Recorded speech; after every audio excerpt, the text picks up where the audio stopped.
So creating Chappie from beginning to end and onto the screen was ultimately a big challenge, but we knew where we were going from the start.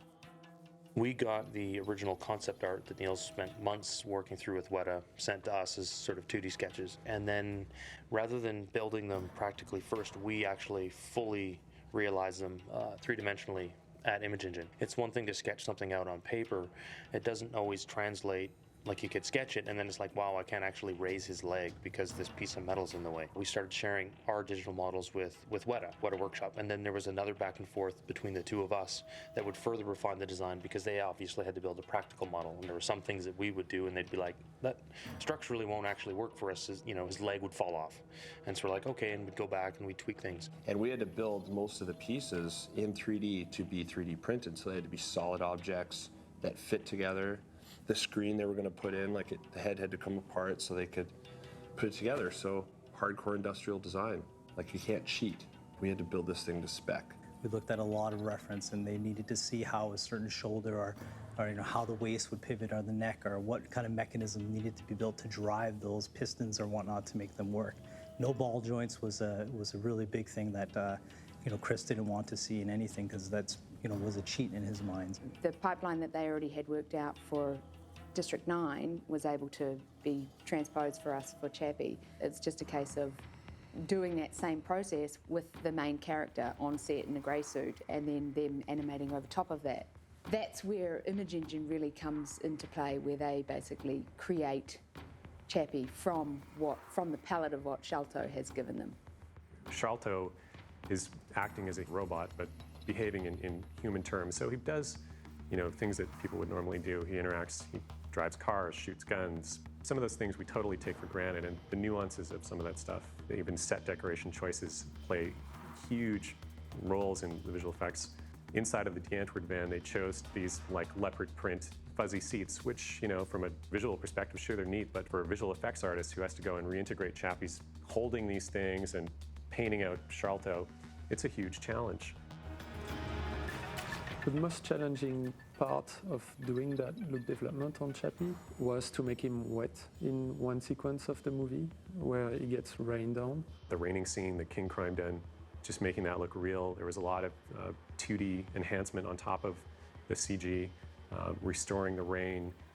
We had little 2D raindrops we had to put back in. We had to go cut out and reposition some of the splashes in the scene so they actually bounced off Chappie accurately. There's definitely a lot of work. It's dead, Chappie. Yeah, it's gone to the next place, Daddy. In the middle of the movie, there's a section where Chappie is being kicked out into the real world, and he gets beaten up by a bunch of youths. And at one point, he gets a Molotov cocktail thrown at him. And on set, they actually had a stuntman in the grey suit hit with a Molotov cocktail with some explosion on the back, and then he's running off down the road while he's still on fire. Problem then is that we've got to replace all of that with Chappie. All that gets painted out, Chappie gets put into the shot, and then we build our fire on top of that.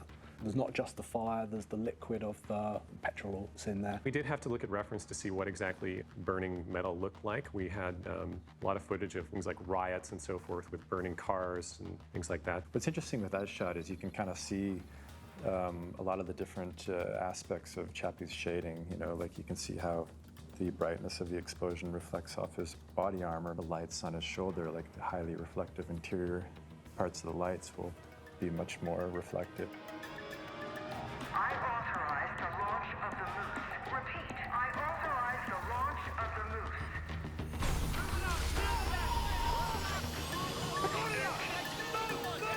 Moose was a challenging character for us. There was a lot of design back and forth in terms of how physically is Moose even going to be able to move? What are the mechanics behind it? We had concept art that was great and quite an iteration process on the weapons that he has. Neil wanted him to be fairly outfitted in terms of his destructive capabilities. And so there was some fun, creative back and forth that we were allowed to get involved with.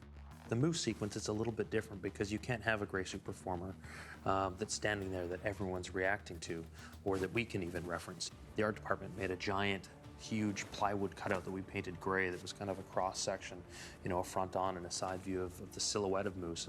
And that would help sort of set up a general volume of where he needed to be and give the actors some eye lines. And once everyone had that sense of volume, we stopped using that. And actually one of our data wranglers, we had a huge pipe with a ball on it, and that was, he would just run around and he would block out the story beats of what Moose would do in a shot. And then in addition to that, he's got these giant vertical takeoff and landing rockets on either side of him that blast dust everywhere.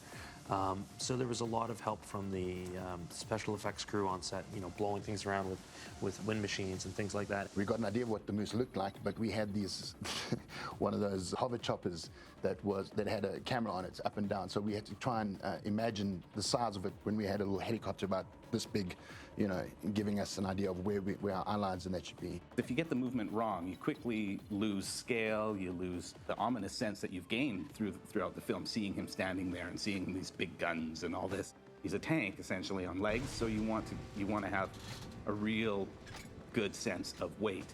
A guy on set holding a pole with an X on the top that says this is the top of Moose, and he starts walking through a shot, and that dictates the camera movement. So you now have to match that camera movement in your animation, still conveying all the intricacies of his movement, and then adding a little bit of clumsiness or loose jointedness in his arms, say, as he walks, to sort of get that point across that he is still a robot in development and not quite market ready.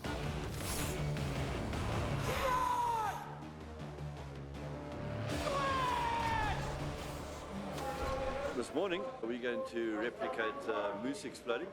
It's a CG shot, but we need actual fiery elements and flames. The detonation is here. Yeah. Right? So this is correct, but I think it's like you treat it kind of like a shape charge. So when it goes off, it blows through the front here, and it severs the legs. Yep. That's basically how I think of it, right? Sure. When Moose gets blown up, it's got to be big. It's got to be. It's got to look real. We've got to add additional fire to the stuff that they've added on set. The Moose is messed up.